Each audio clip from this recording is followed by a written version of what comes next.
Magandang araw, hapon, at gabi, sa inyong lahat, saan panig man kayo ng mundo mga kabayan. Kampo ng mga Duterte, naiari kay Attorney Claire Castro, bugbog sarado ang inabot nila, sa social media. Ganito katapang ang bagong PCOU sa Attorney Claire Castro, walang takot na binabangga, ang mga kumakalaban sa gobyerno natin. Sino nga ba si Attorney Claire Castro? USEC Attorney Claire Castro, graduated from the University of Santo Tomas, with a degree in political science, and later, a law degree, graduating cum laude. She also holds a master's degree in law.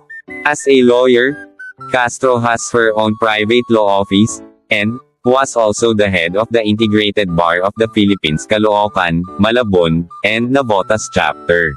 Attorney Claire Castro, a trial lawyer, and was previously the host of the legal advice radio show, Usapang De Campanilla on DZMM, as well as one of the 3 co-hosts of the ABS-CBN talk show 3-in-1. Castro also previously wrote a column for Abante.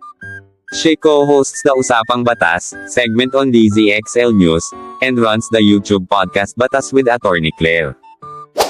Ano kayo ngayon, mga basher ni Attorney Claire? Ano ang sa inyo? Natamimi kayo, ano?